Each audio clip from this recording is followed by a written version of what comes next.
Good morning everyone, welcome to my channel Shilpa's daily life. আমার এই নতুন ব্লগে তোমাদেরকে জানাই অনেক অনেক ওয়েলকাম আর অনেক অনেক ভালোবাসা। এখন বেজে গেছে প্রায় 9টা, পুরো 9টা বাজে। আর ঘুম থেকে উঠতে তো দেরি হয়েছে, 8টার পরে উঠেছি, কারণ কি সারা রাত্রিতে আমার ঘুম হয় না। আর ভোরের পরে ঘুম ধরে, মানে 5টা বা 6টার পরে ঘুমিয়েছি, এরকম আর কি ব্যাপার। তো কখন ঘুমায় কখন ঘুম ভাঙে আমার খেয়াল থাকে না, ঠিক আছে। এই যে দেখো, এখন চা নিয়ে বসে গেছি আর খাড়ি নিয়ে বসেছি, মা পাঠিয়ে দিয়েছিল খাড়িটা, তো এটা নিয়েছি। আর পুজোটা কমপ্লিট হয়ে গেছে, আর একটু ডাল সেদ্ধ বসিয়েও দিয়েছি। আজকে একটু বাইরে বেরোনোর আছে, তাই ভাবলাম রান্নাটা একটু তাড়াতাড়ি কমপ্লিট করবো, বাট ঘুমই তো ভাঙে দেরি করে। শুধুমাত্র রান্নাটাই করি, আর কোনো কাজ করি না এখন আমি সেরকমভাবে। তো চলো চাটা খেয়ে নিই, খেয়ে দিয়ে রান্নাটার দিকে বসাই, দেখা যাক যাই কিনা, একটু বাইরের দিকে বেরোই কিনা। তো চলো। আজকে দেখো স্কুল থেকে দিয়েছিল খিচুড়ি, আর খিচুড়ি খেতে যেহেতু ভালোবাসি নিয়ে বসে গেছি, সাথে একটু ঘি ছড়িয়ে নিতে বললো শাশুড়ি মা। তো ঘি দিয়ে খেতে দেখছি বেশ ভালো লাগছে। তো আজকে আর বাড়ির বাইরে বেরোনো হয়নি, বেরোবো ভেবেছিলাম, তো বেরোনো আর হয়নি। আজকে রান্না করেছি দেখো, এখানে মুগ ডাল করেছি, ওই যে সবজি টবজি দিয়ে করেছি, একটু গাজর টাজর দিয়ে। আর এখানে ফুলকপির তরকারি বানিয়েছি, সাথে কিন্তু বিনসও দিয়ে দিয়েছি। আর এদিকে আলু ভাজা করেছি আর পটল ভাজা করেছি। বাপি যেহেতু আলু খায় না, বাপির সুগার রয়েছে, তো সেই কারণে বাপির জন্য পটল ভাজা, আমার আর শাশুড়ি মায়ের জন্য আলু ভাজা। আর এদিকে দেখো ফুলকপির তরকারিটা আমি একটু টেস্ট করে দেখছি কেমন লাগে খেতে, এই হচ্ছে ব্যাপার। আর দেখো সন্ধ্যাবেলা এখানে চা আর খাড়ি নিয়ে বসে গেছি, সাথে কিন্তু নিয়েছি একটা চিপসের প্যাকেট।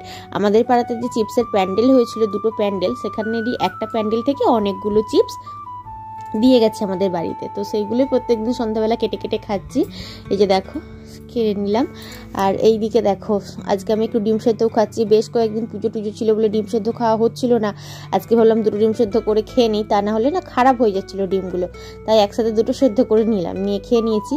তারপরে আমি এখানে বসে গেছি কিন্তু প্রদীপ বানাতে, যেহেতু কালী পুজোর সামনেই আসছে। আর আমার এই ভিডিওগুলো কিন্তু কালী পুজোর আগের করা ভিডিও, তাই তোমাদের সাথে এখন সেটাই বলছি যে কালী পুজোর চলে আসছে সামনে, সেই কারণে দেখো আমি এখানে প্রদীপ বানাতে বসে গেছি।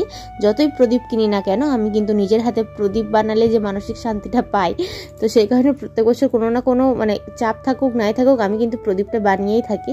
এই বছরেও সেটার ব্যতিক্রম নয়, এই বছরও আমি প্রদীপ বানাতে বসে গেছি। তো চলো বানিয়ে নিচ্ছি। আর এই সমস্ত কাজকর্মগুলো না আমি বিশেষ করে হয় খুব দুপুর টাইমে করি, আর তা না হলে একেবারে রাত্রিরে করি, বাপিমাকে খেতে দিয়ে তারপরে করি, বা সন্ধ্যা থেকে বসি আর কি। যখন রান্নার চাপ থাকে না, কেউ ডাকে না, কোনো রকম কোনো তাড়া থাকে না। কিন্তু দিনের বেলা কি হয়, একটা নির্দিষ্ট টাইম থাকে যে এই টাইমে টিফিন করার, এই টাইমে খাওয়ার, রান্না করার, ঘুমানোর। কিন্তু বাট রাত্রিতে আমি নিশ্চিন্তে কাজ করতে পারি, এই হচ্ছে ব্যাপার। তো সেই কারণে আমি ধীরে ধীরে করছি, আগেও তাই করতাম। সবাই যখন রাত্রিতে ঘুমিয়ে পড়তো তখন আমি পড়তাম, আর তার আগে আমি টিভি দেখতাম, ঘুরতাম, বসে থাকতাম, এরকম একটা অভ্যাস রয়ে গেছে। মাঝে মাঝে নিজেই ভাবি যে গত জন্মে মনে হয় আমি প্যাঁচা ছিলাম, তো সেই কারণে আমার রাত্রিতে কাজ করতে ভালো লাগে, দিনের বেলা কাজ করতে আমার একদমই ভালো লাগে না। সে যে কোনো রকমই কাজ হোক, ঘর গোছানোর কাজ হোক বা অন্য কোনো কাজ, আমি দিনের বেলা একদমই করতে ভালো লাগে না আমার, আর আলসেমি লাগে। বাট সন্ধ্যের পর থেকে আমার শরীরটা এত ফিট হয়ে যায় যেন আমি সমস্ত কাজগুলো করতে পারি। আমি সেই কারণে সমস্ত কাজ বেশিরভাগ সময় সন্ধ্যের পরেই করে থাকি আর কি।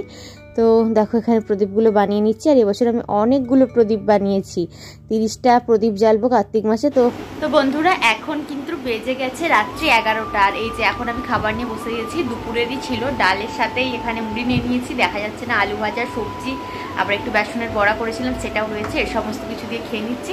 তো চলো আজকে প্রথম ভিডিওটা আমি এখানেই শেষ করছি। ভিডিওটা তোমাদের কেমন লাগলো জানিও, যদি ভালো লাগে তাহলে লাইক করো, কমেন্ট করো, আর চ্যানেলটিকে সাবস্ক্রাইব করে আমার পাশে থেকো।